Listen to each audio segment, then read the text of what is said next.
तो है गाइस, कैसे हो आप लोग। तो नैनो मशीन के चैप्टर नंबर 259 में आप सभी का स्वागत है। तो चलो शुरू करते हैं।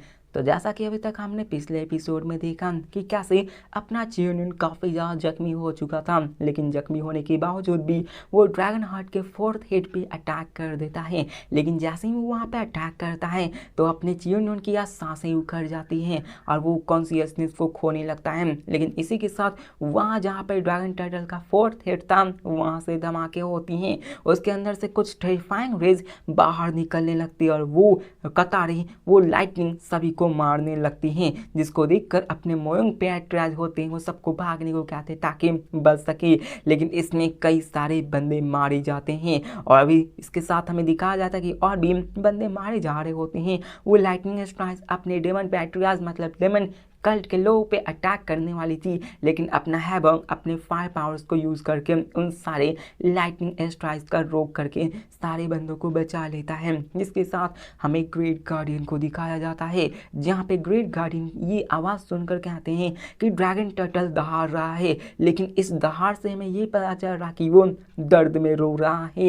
ये सडन सर्ज ऑफ लाइटनिंग जरूर ये दर्शा रही है कि वो अपने मौत के कगार पर है। जिसके साथ हमें यहाँ पे दिखाया जाता अपने चियोनियन के लाइटनिंग स्ट्राइक्स और पावरफुल फोर्सेस को, जो कि स्वॉर्ड में इम्ब्यू होकर नीचे गिर रही होती हैं, वो सीधे जाके उस ड्रैगन टर्टल के फोर्थ हेड पर अभी भी अटैक कर रही थी। और इसी के साथ अपने ग्रेट एल्डर सोचते हैं कि डेमन लॉर्ड का अटैक काम कर चुका है, लेकिन अभी के फिलहाल हमें ड्रैगन टर्टल और साथ में चियोनियन को दिखाया जाता है, जहाँ पे चियोनियन की हालत बदतर हो चुकी थी। वहाँ पे उसके मुंह से खून निकल रहा था और कह सकते हैं कि उसकी हाथों में पूरी तरह से जल चुकी थी। लेकिन इसके साथ अपना चियोनियन अपने सारे शॉट्स को फिर से गैदर करता है, अपने सारे शॉट्स को मर्ज करता है, फिर से अपनी डार्क एनर्जी को उसके साथ मर्ज करके वहाँ पे फिर से अटैक करता है। इस एनर्जी के इस अटैक के अंदर उसकी 120% एनर्जी होती है, लेकिन वो बढ़ाकर फिर से 250 300% ऐसे ही वो बढ़ाकर फिर से अटैक करता है। लेकिन इससे पहले चियोनियन अटैक कर सकी, वहाँ पर ड्रैगन टर्टल अपने खतरनाक से लाइटनिंग से अपने चियोनियन पे अटैक करता ताकि उसको अटैक किया ही ना जा सके। लेकिन इससे पहले कि वो लाइटनिंग टर्टल अपने चियोनियन पे अटैक कर सके, अपना चियोनियन अपनी पावर्स को यूज करके कहता है बस भी करो, अब मर जाओ, और अपनी पूरी जी जान लगाकर अपनी पूरी लाइटनिंग फोर्स से उस ड्रैगन टर्टल के लाइटनिंग को चीरते हुए वहां पर उसी जगह पे दे मारता है। और चियोनियन रुकता नहीं बल्कि अपने पूरे फोर्स को लगाता, पूरी जी जान लगा के वहां पर अटैक करने लगता है और चारों तरफ न्यूक्लियर पावर की तरह धमाके होने लगते हैं। और फाइनली वहाँ पे बहुत बड़ा धमाका होता है, अपने चियोनियन की डार्क एनर्जी वहाँ से हट जाती है और जब वो हटती है तो सामने सिर्फ अंधेरा ही होता है। और वहाँ पे अपने चियोनियन को दिखाया जाता है, जो कि उसी की तरफ देखने लगता है कि क्या वो काम करेगा या फिर नहीं। और हमें चियोनियन को दिखाया जाता है जो कि मुस्कुराने लगता है, और कहीं ना कहीं हमें ये पता चलता है कि हाँ, ये कामयाब हो गया। चियोनियन ने अकेले ही उस ड्रैगन टर्टल को मार डाला, जो कि एक मिथिकल क्रिएचर्स में आता है, जिसको मारने के लिए लोगों की फटती है। सारे फैक्शंस की हालत खराब हो चुकी थी, लेकिन चियोनियन ने अकेले ही उसको मार डाला, जिसको देखते ही वहाँ पे डेमोनिकल के जितने भी लोग थे वो जश्न मनाने लगते हैं। और यहाँ तक कि मोइंग पैट्राज और अपनी जीगल से भी खुश हो जाती है कि फाइनली ड्रैगन टर्टल मारा जा चुका है। यहाँ तक कि अपने आइस पैलेस के जो मास्टर तो किंग थे वो भी हैरान हो जाता है कि अकेले डेमन लॉर्ड ने ही कर दिखाया है। यहाँ तक कि अपने डेमन लॉर्ड के सब ऑर्डिनेट्स रोना शुरू कर देते हैं और वो अपने डेमन कल्ट के, अपने डेमन लीडर के नारे लगाना शुरू कर देते हैं। यहाँ तक कि अपनी मून गाय भी और रोते हुए कुछ ज़्यादा ही खूबसूरत लग रही थी। इसको हमेशा रोना ही चाहिए, मतलब इतनी खूबसूरत लग रही है कि अपने चियोनियन को उतर कर यहाँ पर उससे गले लगा लेना चाहिए। जिसके साथ हमें चियोनियन को दिखाया जाता है, जहाँ पे चियोनियन फाइनली हाफ में भी कहता कि मैं ग्लाइड करता, मैं ये अच्छा माना कि मेरी एनर्जी खत्म होने से पहले मैंने उसको मार डाला। जिसके साथ वो अपने नानों से बोलता है कि तुमने काफ़ी अच्छा किया है, अगर तुम ना होते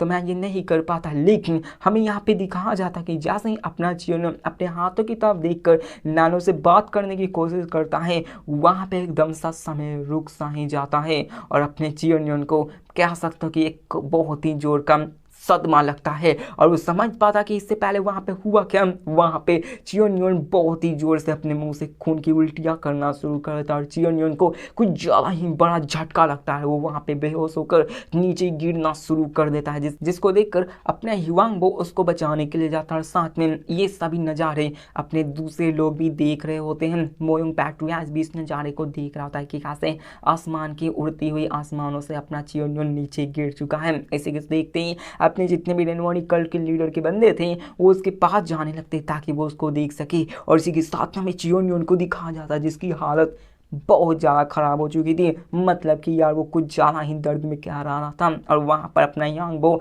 अपने चियोनियन के पास आने लगता है ताकि वो उसकी मदद कर सके। लेकिन जैसे ही वो उसके पास आता है अपने चियोनियन के अंदर से कुछ ज़्यादा ही टेरिफाइंग लाइटनिंग निकल रही होती है जिससे कि वो सारे जितने भी बंदे उसके पास जा रहे थे वो सभी को दूर हटना पड़ता है। और ये फोर्स इतनी ज़्यादा टेरिफाइंग होती है कि अपना ह्वांगबो तो छोड़ो, अपने जो ग्रेट गार्डियन होते हैं वो भी उसके पास नहीं जा पा रहे होते हैं। और फिर से हमें चियोनियन को दिखाया जाता है जो कि एक डेमन की तरह लग रहा होता है। वो कुछ ज्यादा ही दर्द में कहरा रहा होता है, उसके अंदर से लाइटनिंग स्ट्राइक सर्ज कर रही होती है। और वहाँ पे चियोनियन अपने मन में कहता है कि क्या ये वो साइड इफेक्ट है जो कि अपने एबिलिटी को सरपास कर वाने वाले एबिलिटी को यूज करने से आती है। मुझे ऐसा लग रहा है जैसे मेरी हड्डियां में नसें सभी टूट रही है, सभी कट कर बिखर रही है। इसको देखकर अपनी मून गाय अपने गार्डियन से पूछते कि आखिरकार डेमन लॉर्ड के साथ हो क्या रहा है। तो अपने ग्रेट गार्डियन कहते हैं कि मुझे लगता है कि ये उन तीनों ड्रैगन टर्टल के हेड से किए गए अटैक की वजह से हुआ होगा, क्योंकि डेमन लॉर्ड ने उन ट्रू एनर्जी को अपने अंदर एब्जॉर्ब कर लिया होगा जिसके कारण ही ये कॉन्सिक्वेंस हुआ होगा। जिसके साथ ये जानकर ह्वांगबो सोचने लगता है कि हाँ ऐसा हो भी सकता है क्योंकि उन्होंने अपने हेवनली फ्लैश को कुछ ज़्यादा ही अपर लेवल तक ले गया है। उन्होंने इस पावर्स को यूज़ किया ताकि वो मिटिकल क्रिएचर्स को मार सकें और उन्होंने इतनी ज़्यादा बेबसी का सामना किया। इसके साथ में उनका सोचने लगते कि क्या हम उसकी मदद नहीं कर सकते। तो वहाँ पे हमें एक और एल्डर को दिखाया जाता है जो कि अपनी डेमोनिक कल्ट के आर्मी का एक एल्डर होता है।